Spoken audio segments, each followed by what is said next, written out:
ஒரு தடவை ஒரு ஒரு அரசியல் கட்சி மாநாட்டுக்கு போயிட்டு வந்த ஒரு பஸ் 64 பேர் அந்த பஸ்ஸில் அப்படியே வந்து விழுந்தாங்க. 64 பேரை சேர்த்து போட்டாங்க. வருஷங்கள் எந்த வருஷம்?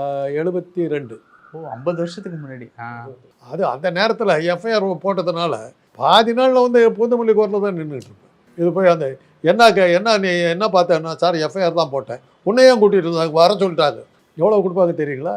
தாம்பரத்துலேருந்து குரோம்பேட்டிலேருந்து பூந்தமல்லி போகிறதுக்கு ₹1 கொடுப்பாங்க போகிறதுக்கு. எவ்வளோ சார் ஆகும் அப்போது?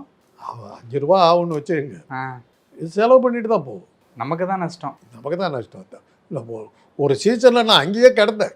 அவர் ஜட்ஜாக சொல்லிட்டார், இங்கேயே தங்கி கேட்டார். அந்த மாதிரி அவருக்கே சிரிப்பு வந்துருச்சு. என்ன இந்த உன் டியூட்டியில் தான் நிறையா சாவராங்க போட்டிருக்கேன்னாரு. நான் என்ன சார் பண்ணுறது, நைட் டியூட்டியில் நான் இருக்கிற அன்றைக்கி பார்த்தா விழுந்து சாவானுக்கு.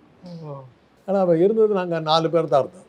3 நாளைக்கு ஒரு தடவை டியூட்டி வந்துக்கிட்டே இருக்கும். அந்த வண்டலூர் பிரிட்ஜு அப்போ தான் நான் கவர்மெண்ட்டுக்கிட்ட இந்த வண்டலூர் பிரிட்ஜு அதை மூடலைன்னா இதை தவிர்க்கவே முடியாது. அப்புறம் தான் அதை மூடினாங்க. ஏன்னா அப்போ அவங்க வந்து முதல்ல வந்து வெறும் ஓவர் பிரிட்ஜு மாத்திரம் தான் போடுறது. அப்புறம் தான் இப்போ இருக்கிற மாதிரி 4-5 பிரிட்ஜு அதை மாற்றினாங்க. அதை மாற்றுறதுக்காக அதை அப்படியே நிறுத்திவிட்டாங்க. நிறுத்தினதுனால விளைவு வந்து நிறைய பேர் இறக்கும். அப்போ வந்து நாங்கள் வந்து ப்ரொஃபஷனில் இருக்கிற எல்லோரும் பண்ணி தான் மெடிக்கல் காலேஜில் தான் போஸ்ட்மார்ட்டத்துக்கு டாக்டர் இருந்தாங்க.